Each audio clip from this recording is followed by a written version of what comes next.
The first introduction of incarceration as a punishment rather than just as a way to hold somebody pending trial, after which he would be fined or corporally punished or capitally punished. Right? The notion of incarceration as the punishment was new and was American.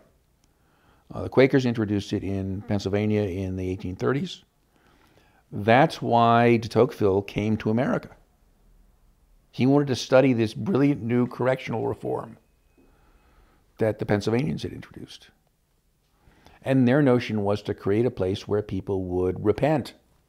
And so they called the place a penitentiary. So that ideology goes way back.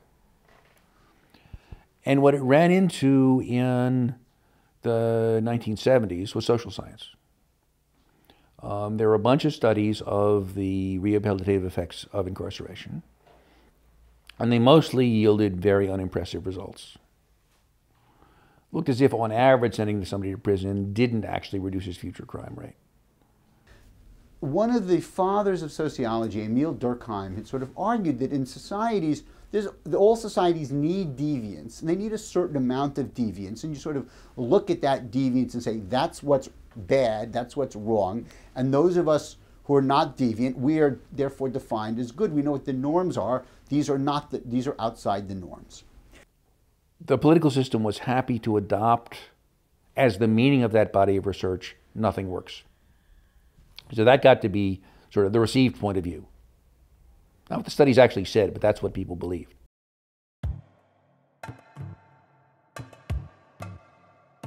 I was not even a man when I went to penitentiary. Everything I learned about life, about living, how to treat people, how to react, how to act, how to, look at the world, I looked through the eyes of a convict. Yeah, I grew up on the near west side of Chicago, the Humboldt Park neighborhood. It was a lower working class neighborhood. There was a lot of city workers, I guess, a lot of factory workers, a lot of people that just did the grind day to day, so life wasn't particularly enjoyable. It was always one of those things where, like, this is a hard life, Every time it came out of everybody's mouth, this is a hard life, everybody's having a hard time. I got so used to hearing that shit that I started believing it. There was a recession every day. That's just how it was, I was a hardcore gang member. That's what I did. That's who I was. That's who I identified with.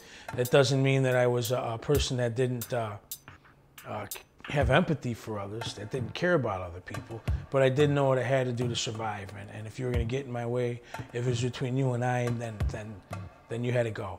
And that's just how it was. If I had to survive by making money by any means, then I did that. Whether it was dealing drugs, whether it was selling heroin, whether it was armed robbery, whether it was burglary, I was a jack of all trades. I didn't apply one particular type of crime. I don't think that's realistic, and that's all on TV where a guy does. Most career criminals are career criminals. They do what they have to do to make a dollar. The count I got from one of the guys at the Marijuana Policy Project who did this fairly carefully, it's published in the Drug Policy Analysis Bulletin. We've got 2.4 million people behind bars. 500,000 of those are drug offenses. About 30,000 of those are cannabis offenses. And the psychedelics are close to zero. No, the mass incarceration is about heroin, cocaine, and meth. And so that's what we got to talk about. How many people are released from prison every year? 750,000. Now we're looking at almost 8 million people on supervised release. That's under a form of correctional control. Those things and the problems associated with that are huge. Let me first say that I by no means want to portray myself as some friggin' master criminal. I was a street level crook. That's how I survived. 99% of the people out there are street level crooks.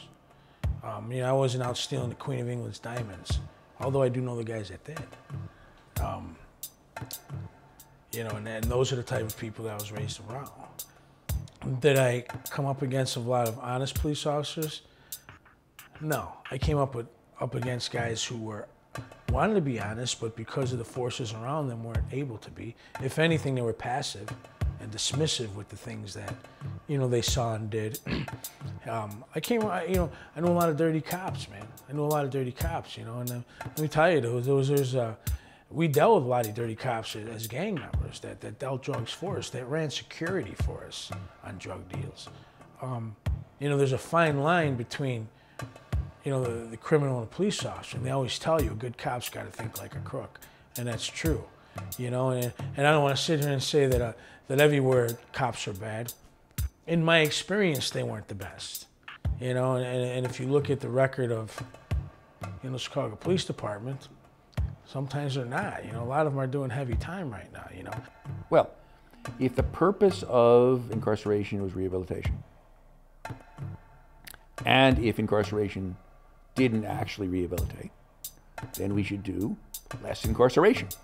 Okay, what you've got here is 27 prisons in Illinois, actually 28, but one is not occupied. That contains about 45,000 individuals. They were designed to hold 33,000. So, as you can tell, they're grossly overcrowded. They're beginning to bunk people in you know, gyms and infirmaries and other places where you ordinarily would not have a person living. There is no solution to this problem that I know of. Certainly no political solution on the horizon. It's simply going to get worse. Every week sets a new record in the prison population in Illinois. And that is the principal problem that the prison system faces. There's too many people in prison that don't belong there, okay? 20% of the population in prison in this state is there for marijuana, okay? At the end of last year, we had 63 people in prison for disturbing the peace. Now, how do you go to prison for disturbing the peace? Okay? We've got people in prison for vehicle code violations, not drunk driving. This is just something was wrong with your car and you got a prison sentence for it. Okay? When you're sentenced, like, it doesn't end. You know, like, I've been released. My sentence is up. I don't have parole anymore. But there's certain things that I will never be able to do, ever, regardless of what happened. So my sentence is not over. You know, my punishment is not up. I've created a better life for myself, being creative, and, you know, God forbid for the people who don't get that, who can't get that. But certain places I can never work. Certain crimes you commit, you can't even get funding to go to school. Like, you can't even get a grant or a loan for college if you have a drug charge. So, you know, where does it stop? Okay, then they talk about, you know, expungement and all that. Well, you can get it expunged, but it still shows up. So you go somewhere and you apply, and it says, oh, she did A, B, C, and D. You know, she committed all these crimes, but don't pay attention to them. They're expunged. It never ends. You know, the drug offenders, in my opinion, and I'll tell you what I felt then, and I'll tell you what I felt now, and it's exactly the same. I did time with guys when I was 17 that I knew, as a 17-year-old boy, did not belong in this penitentiary, do not belong in this place. This guy has no place here. I had no qualms about doing time because I knew I did what I did, and I knew I belonged where I belonged. I earned that. And I don't want to say I earned it in a positive way, but that's what I had coming. And I was okay with that. The guy sitting next to me was a 17-year-old kid who got pinched with maybe an ounce of pot. And he's doing 2 years. Are you kidding? It took me a whole childhood to be raised in a way that assisted me in conforming with prison mentality. This kid doesn't stand a fucking chance.